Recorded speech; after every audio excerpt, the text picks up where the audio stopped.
Hello, and welcome to Teen Summer DIYs. This is a monthly program where we learn a fun DIY inspired by something you may have seen on TikTok, Instagram, or Twitter.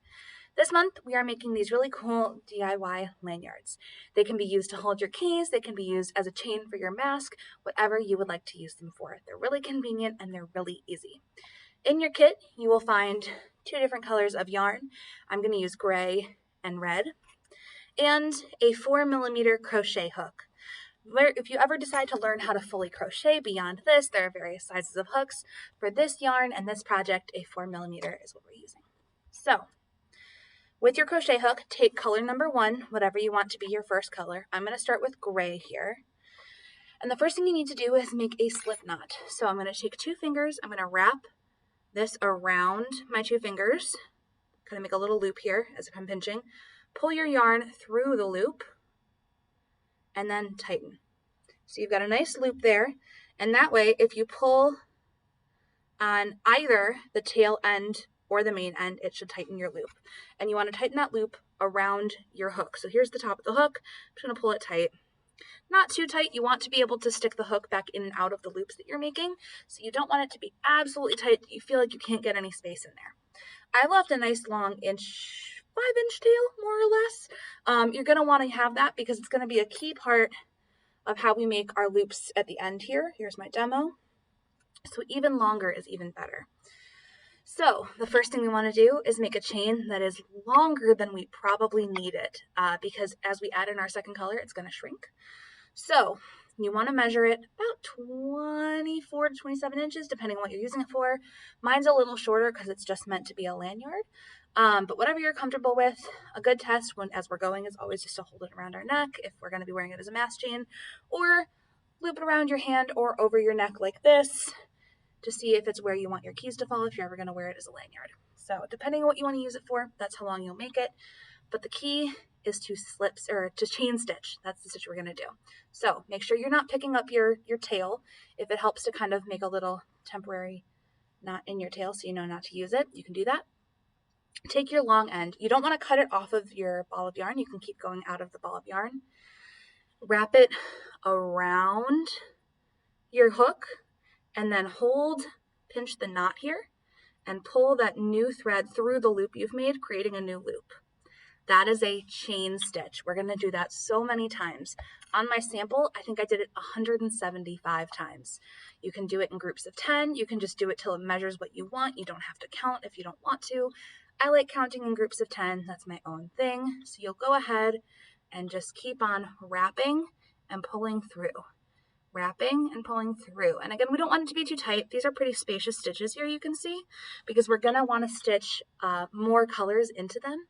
So again, wrap loosely, pull it through, wrap, pull it through. And to show you what it looks like from my end when I'm doing that, I am wrapping it around. I'm right-handed, so in my left hand, I'm wrapping it over, kind of on top of the stitch I've already made, from right to left with my left hand. Then I'm going to grab my existing stitches with my left hand. I'm going to use the hook to hook onto the wrap I just made and pull it through the loop I made before. And there's your new loop. Wrap and pull. Wrap and pull.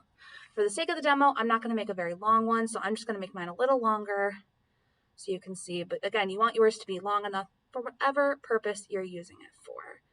Go ahead and just keep going. And if you need to pause, rewind, keep trying.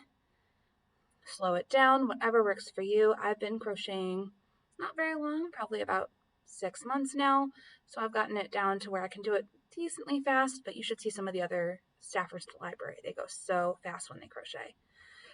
And you want to make sure you're pulling it through the whole loop, otherwise you might have little strands that drop. I've got one right here. And what happens when you do that is just take your hook out, undo a stitch, undo another stitch if you need to, drop it as many times as you need to, push it through, and then pick back up what you were doing. So it's easy to pull stitches out. They'll pull out really easily because they're very loose, and you can just keep going. All right, so that's color number 1. We're going to work with a bit that's about that long for now, but yours can be as long as you need it. I'm going to go ahead and make sure my last loop is really, really big. It'll be really helpful for me later on. Yeah, about that big should be good. Nice and long here. And that's where I'm going to cut it. Scissors are over here. Go ahead and cut and leave a nice long tail. And you are done for now with color number 1. Now we're going to use color number 2. So the way we're going to do it is we're actually going to start where we just finished, and we don't want to push. First we need a slip knot. So we'll go ahead and do that same thing where you wrap around your fingers, create a little loop, pull the long end, not the tail, through the loop, and pull. And that should create your slip knot. And again, I have a nice long tail here and it's not too tight. So what I'm going to do now is I want to insert the two and kind of combine it together. I don't want to put my hoop back in the loop I already made. I want to put it through the first tighter loop here. So not this long one, this first tight loop right in here. And you want to see how it kind of looks like a braid. You're going to find this end that looks like a braid and put it through kind of the top end, the up end, or the right side of the braid. Left side if you are left-handed. So then you're going to keep doing what you were doing. You're going to loop it through. This is called a slip stitch. So you're going to loop it around the same way you were looping it around. And instead of pulling your kind of top stitch through just the one, you're going to pull it through both of yours. Let me show that again. So if you put it through, put your hook through the top of your braid, just the top, it looks like that. Just the top part of your braid, one loop. Wrap around, and then pull your second color, mine is a dark red, through not only color number 1, but your previous color number 2 stitch. You're creating a new braid, a new kind of set of stitches through your existing stitch and also creating a new set. It'll come out looking really, really cool. They go in reverse directions. So one more time. Hook through the top part of your braid. On the back, it looks like this. On the front, it looks kind of like that. Loop around. Pull through color number 1, pull through color number 2. There should only be one loop on here. So that creates a really cool braid on top of braid on the front. On the back, it creates kind of a cool line through your first color. And you'll do that all the way until you get to the end. So loop, pull through the loop, wrap around, pull through the loop, wrap around, pull through. And as we do this, you're going to see that the space that we had in our first color, where it's kind of stretchy and you can pull it out, it's still going to be a little bit stretchy, but it's definitely not going to be as stretchy as it was before.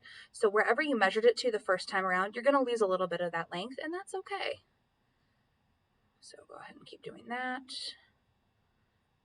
Through the loop, wrap around, pull through 1, pull through 2, through the loop, wrap around. And just like before, this can be also easy to go ahead and undo if you make a mistake. You just take your hoop out, undo, pick up only color number 2, and just keep going back through, over, through. The same as you were doing before.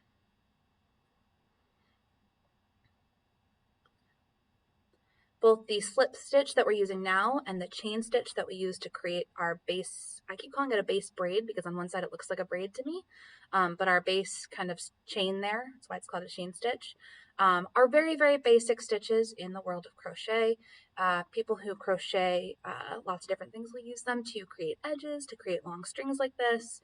I'm a big fan of crocheting stuffed animals, so when I make jellyfish or octopus, I use this on their legs. It's a lot of fun. If you like this, we have lots of books on crocheting fun things like stuffed animals, like necklaces, like purses, like tank tops, all here at the library. All right, we're getting close to the end here. Here we go. Keep going. If you're pulling a little tight, it'll get stuck sometimes. I just did that.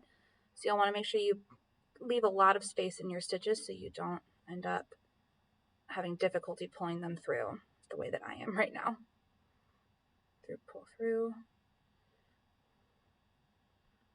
Are we back to normal now? There we go.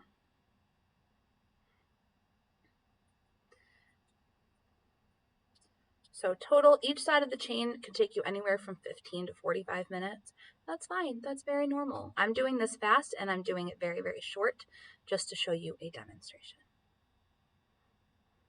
So I'm pretty much at the end here, and when I get to the end, I'm going to do the same thing I did at the other end where I leave a very long kind of loop and tail, because that's what we're going to use to create our hoops that can be used to add keychain for a lanyard, or add clasps, or just tie kind of onto a mask. whatever you want to do. So this is my last stitch. There isn't a stitch to put it through left, so that's when I know I just do a regular chain stitch. So I just lap around, pull through only the same color, make a nice big loop, and cut off a tail about 4 or 5 inches. There we go. Here is my finished chain. So you can see on one side it looks like a layered braid. Mine's got kind of a lump in the middle because I messed up there. And the other side it looks like a straight line through what you're doing. So the key to the end is going to be pretty simple. The first thing you're going to do when you're working with an end here, I'm going to work with the end that has the long gray tail and the red loop. First thing, take color number 1, gray for me, pull it through the big loop you have of color number 2, red for me. Take the tail of color number 2, red, and pull it tight. That is essentially a knot. If you feel like you want to tie an extra knot, you can go ahead and just tie a regular knot. But it's pretty secure if you even just do that. Then, what we're going to do to make a nice long loop the way I do on my other chain, measure about a couple inches here and tie them together in kind of what I call a together knot. So you're not going to tie them the way you did down here. You're going to loop them together around your 2 fingers and pull the ends through that loop and pull tight. So the space I have here is pretty spacious, which means you could tie it around a mask. You could tie it into a lanyard, add a keychain. So that's how long I have that one. You'll do the same thing over here. Color number 2 goes through the loop of color number 1, pull tight. Add a knot if you want to, but you don't need to. Then add the knot up here, pull tight. I like, before I pull this second loop tight, holding up my 2 ends to make sure my knots are in the same place more or less. So this one's a little bit lower, so I'm going to pull it up to match where the other one is. Pull tight, trim the ends, and voila. You have a lanyard or a mask chain. It's nice and easy, and you've got so much yarn that you can make multiple. If you want them not to be 2 different colors, you just want to use one color, you can go ahead and layer color 2 as the same color. You can use any other kind of worsted weight yarn. That is the kind of yarn we are using. Super Saver yarns and Red Heart yarns are usually about this weight if you're going to a craft store to try this out again for friends and family. And I hope you enjoy this. We'll be back in another month with another fun craft. Bye-bye.